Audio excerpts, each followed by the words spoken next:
rode onto the ferry to head back to the mainland from Kangaroo Island. With the weather turning for the worst, with very strong winds predicted, it means the ferries would likely be cancelled from tomorrow. It was time to leave the island. Done this before.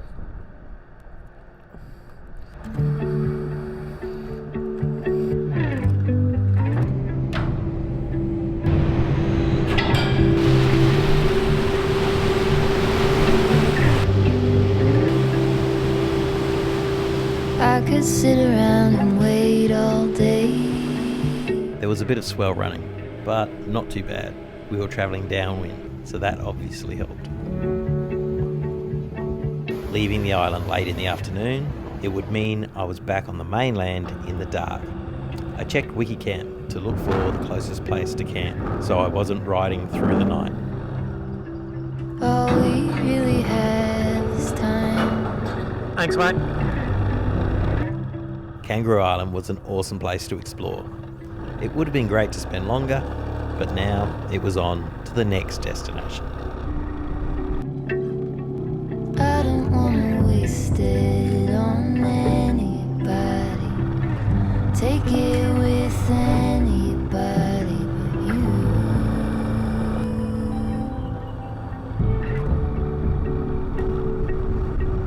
I don't wanna waste it on anybody. I found a campsite at a place called Rapid Bay. I set up my tent in the dark. Always a little more challenging.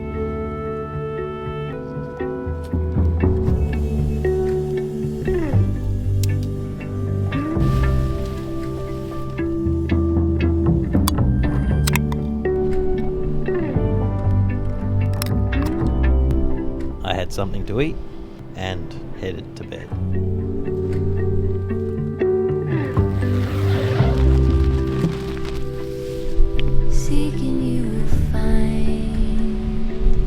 Well, not a bad place to wake up at after arriving in the dark. There is nothing in you that is fading.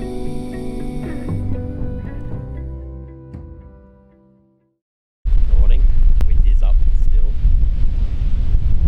I'm sure those ferries will probably end up being cancelled. So today I might just head up the coast a little. There's a couple of bays that might be interesting. They are on the side though, it's all going to be windy. With a little chance of rain, and I have to sort out one thing, and that's down here. The tyre still has some tread on it, but from here basically across to Perth there's not going to be a lot of options to get a new one. So my decision is, do I grab one here, another one like this, strap it to the back of the bike, and then once this one wears out put the new one on, because these tyres don't get a lot of distance out of them, or buy a more road orientated tyre, lots of distance, but if I go off road, I don't want to be making a decision to go in somewhere restricted by the tyres. So I'll head north and have a think about it. No wonder I was having trouble seeing last night. I thought my light was a bit dim.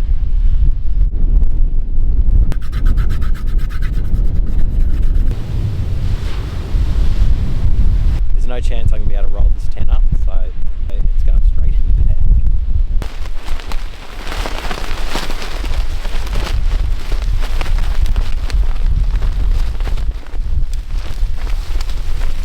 With the bike all packed up, let's have some fun in this wind. But then my puffer jacket got caught in the zipper of my motorbike jacket. Well, that sucks. Something I'd have to deal with later. Now it was time to get back on the road.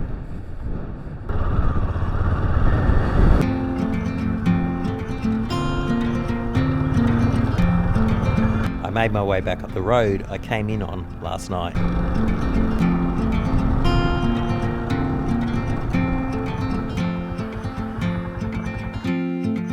And again, I couldn't help myself. I saw these hills and just had to take some photos. It's a gorgeous little valley coming in this place. Rapid Bay, worth a look.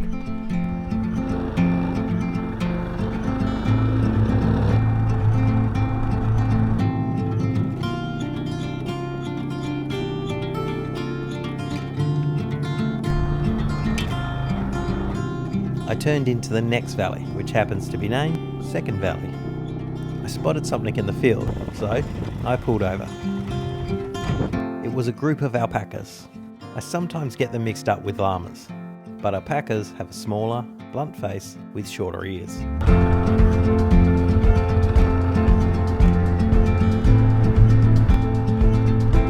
Another beautiful bay.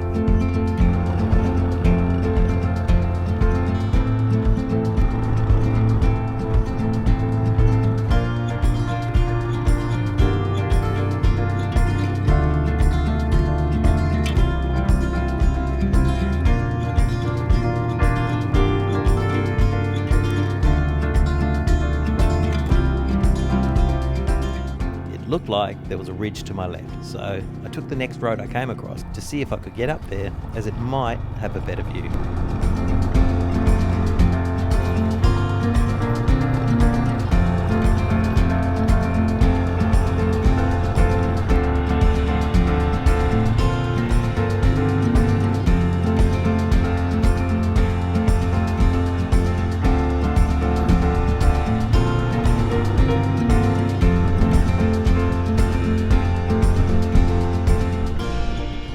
Trying to find somewhere to hide from this wind. It is brutal. No ferries going today.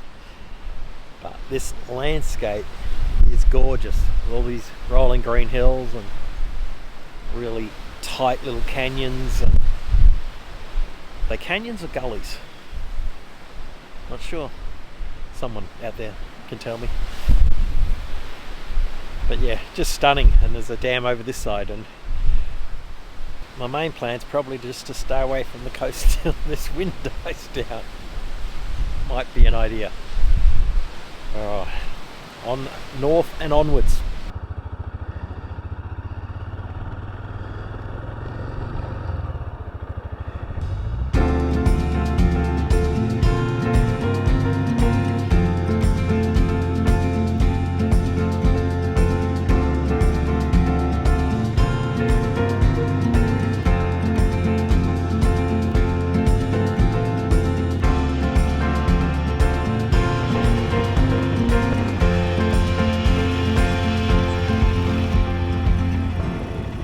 So at the Royal Enfield store to get a tyre. Well, let's see what we can find. Hopefully they got one.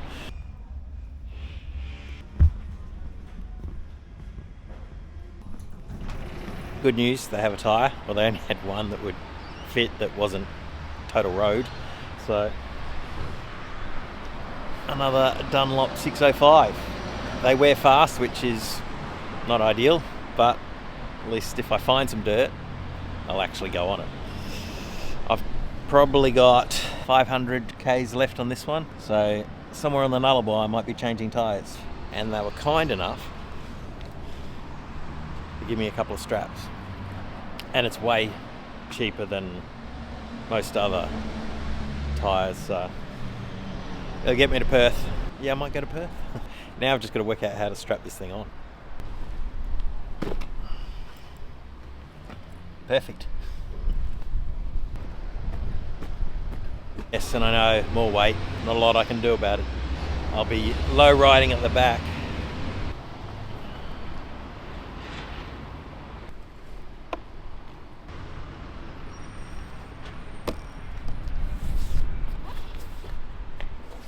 Well, it feels secure. I might stop a few times and double check everything. Oh well, heading north towards Port Augusta. Then turning left, basically. Going across the Nullarbor.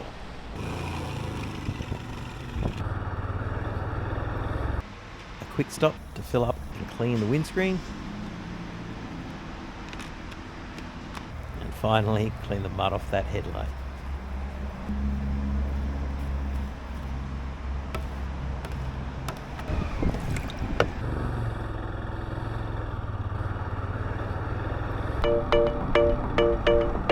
I made my way north out of the city of Adelaide.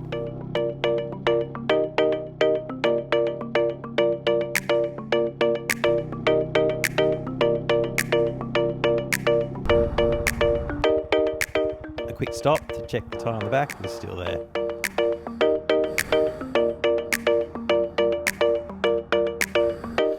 just needed a slight adjustment, and away again. I was heading north towards Port Augusta.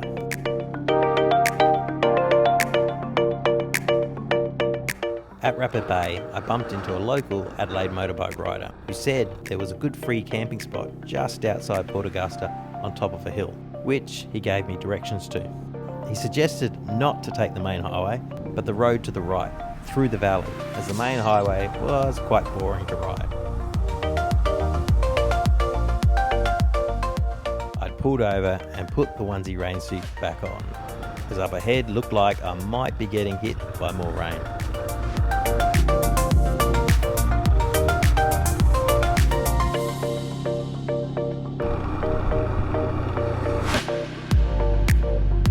It had started raining lightly, but I was about to ride into the middle of the storm.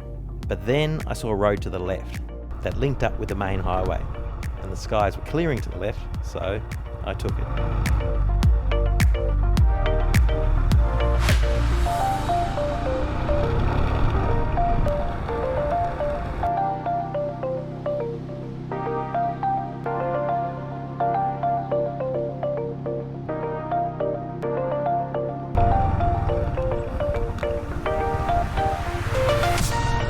I rode through the small town of Coolunga, which I never would have ridden through if it wasn't for the rain.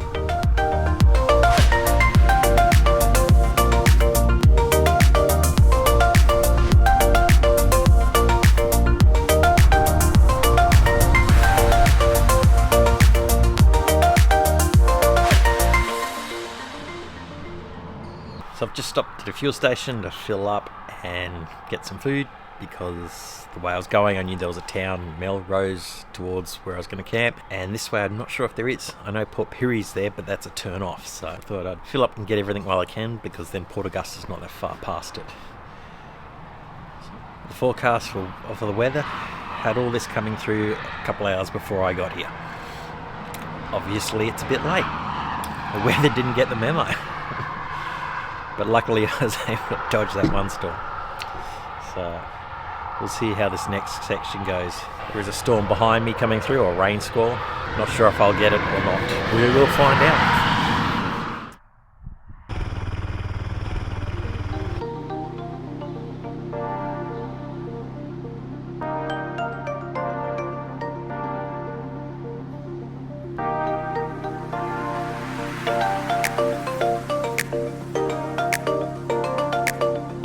I put the free campsite I was told about into Google Maps, which said to turn off here, so I did.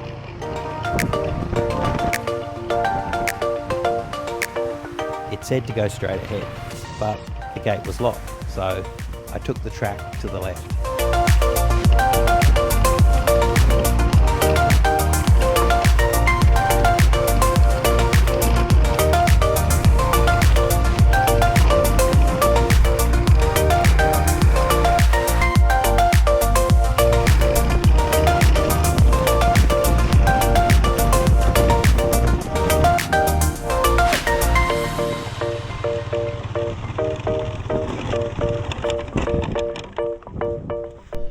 Given a location of Hancock Lookout where there was free camping, and the first road I went down was closed, so I continued this way, and it says there's a way through. I guess we'll find out. It's a little later than expected. Before the rain it was going to be a 2 o'clock sort of arrival. Now it's going to be about 4. I think I'm being rerouted around the back, so yeah, but cool little track. Stunning looking mountains, it's really unique. It is a lot greener in this area than I've come through a few times, and it's always bone dry, and everything's green. Must have had a lot of rain. Oh yeah, there's a few wind turbines around here.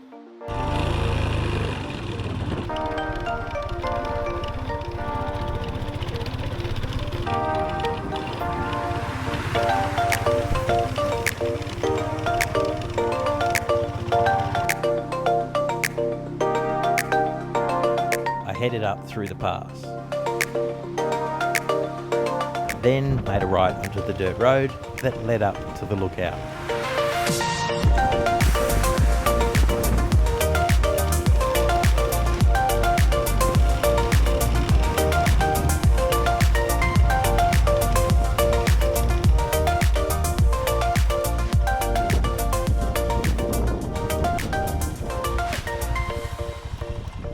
made it to campsite. A little later than expected, but made it with time enough to set up tent. Hancock's lookout, and it's a pretty special lookout. I've gone from an oceanfront campsite to the top of a hill. I've even got kangaroos. It looks like a wallaby, it's a bit small. So before it does get dark, I'm going to set up this tent, and there's a lot of cloud cover, so it's probably going to go dark early. It is quite fresh, cool, and even though I got misdirected by Google, it was a fun little dirt track to go down and discover.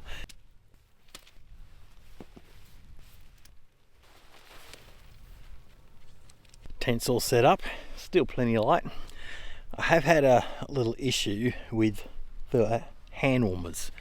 The grips themselves, it's like the glue, maybe from the heat, I don't know, or me holding on SkyTrack up those really gnarly hills, just pulled them off.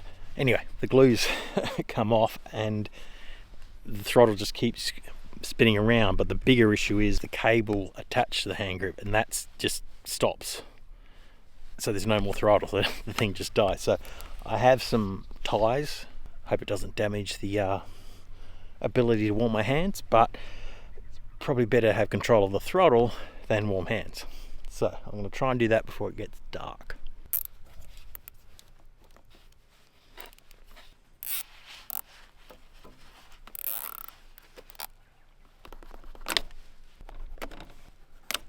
No idea if that will work, but it's worth a try. I've just noticed behind me, sun's coming out, so I'm just going to grab a camera.